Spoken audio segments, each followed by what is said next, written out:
All right, 5:37. I'm departing Three Forks. I have a 8.3 pound bag on my back. It's incredible. It feels like I have nothing on my back. Really, really cool. And yeah, let's see. You are here. We're gonna go down to Panther Creek. And we have sunset in about 2 hours and last light in about 2.5 hours. And I have 4 miles before I get to where I'd like to sleep, which is by Panther Creek Falls. So I'm gonna be scooting along basically as fast as I can because I want to sleep next to Panther Creek Falls and I want to see the sunset. I don't want to set up in the dark. I'll take a picture at the end when this adventure is behind me. And I'm also curious to see how many spider webs there will be. All right, talk to you later. Downside of Cohutta this time of year. Look at that. Focus. Thing is monstrous.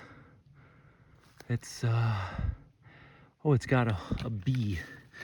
It's got a bee in it.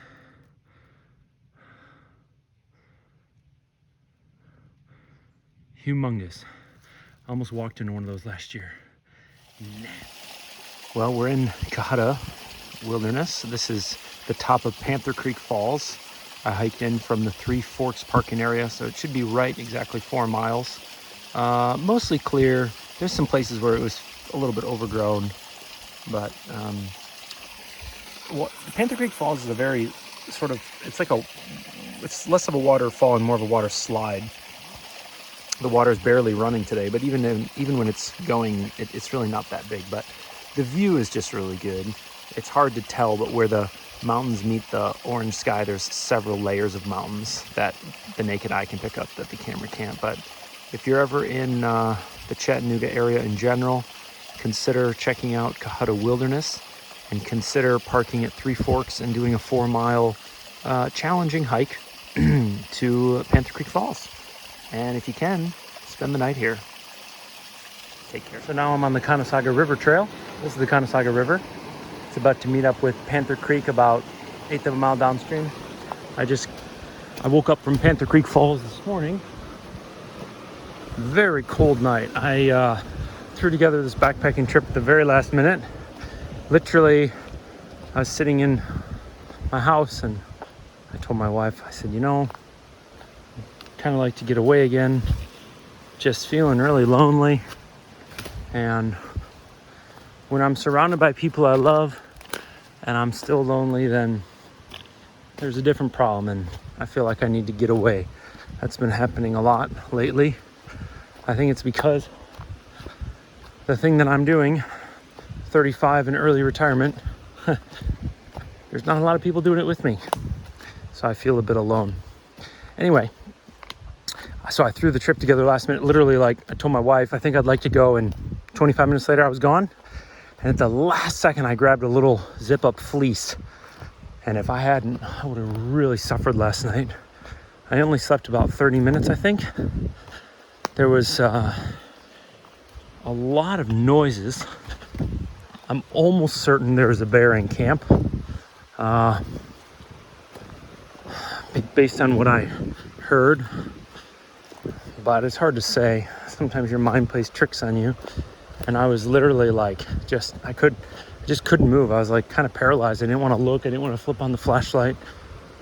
But anyway, so I had my 30-degree quilt with me, which was actually overkill for some areas. But then I had no underquilt. So basically, like, my back was losing heat like crazy. Meanwhile, like, my legs and things like that were sweating. It was kind of a bad mixture. Overall, I wasn't cold, but parts were really cold and other parts were really warm. The other thing I kind of forgot about, because it hasn't happened to me in a long time, is if I slept in shorts, and normally in colder weather like this, I would have grabbed long johns, but I underestimated the weather. But when you have bare skin against something like sil nylon, like what you have in a sleeping bag or maybe on a raincoat, then the skin can't breathe at all. And so you get real sweaty right in that area. And then once you're sweaty, well, it can kind of spread, and then you kind of feel a little bit wet. So it was kind of an odd phenomenon. Meanwhile, my back was freezing cold. My legs were sweaty and not able to breathe at all. But I don't regret coming. I just regret not taking a slightly better peek at the weather. If I had grabbed my long johns, that would have made a huge difference. And maybe just a slightly thicker fleece probably would have made the difference for my back, and a hat. But yeah, just those 3 things, right? If I had just done like 5 things different, it would have made all the difference. So most of these crossings, did you hear that? That's what I get for not using my trekking poles and for filming while jumping. Anyway, most of the crossings,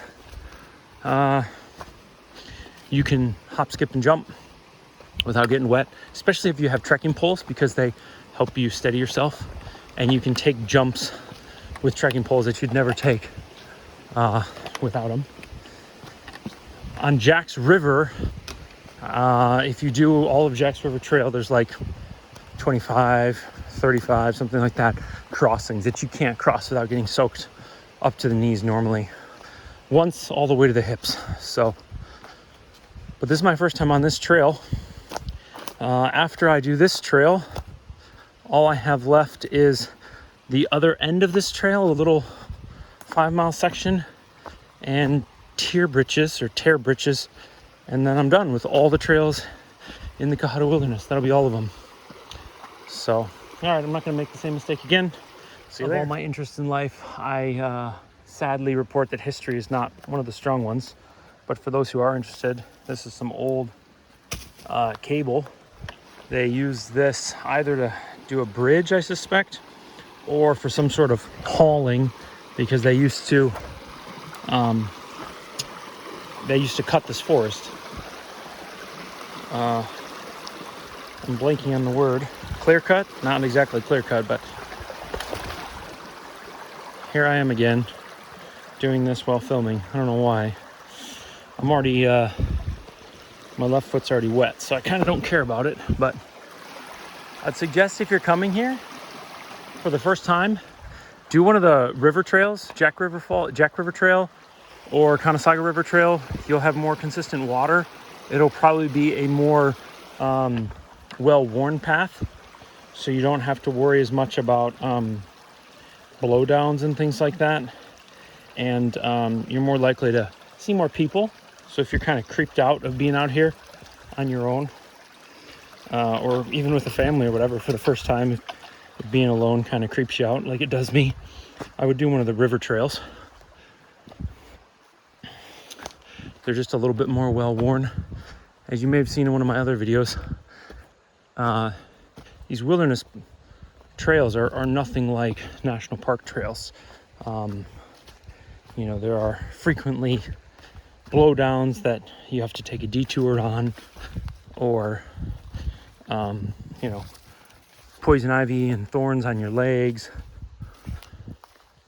And there's a group of folks who come in from a volunteer basis and maintain these trails, but their support is limited. And many folks, including the ones who do the maintenance, they don't want these things to be groomed and paved and raked. It is a wilderness after all, and the wildernesses were started by the government, to the best of my knowledge, because the national parks were, in some people's eyes, being overdeveloped. So it is a more wild environment, as you'll see here. So I'm gonna get through this and not film it. Sorry about that.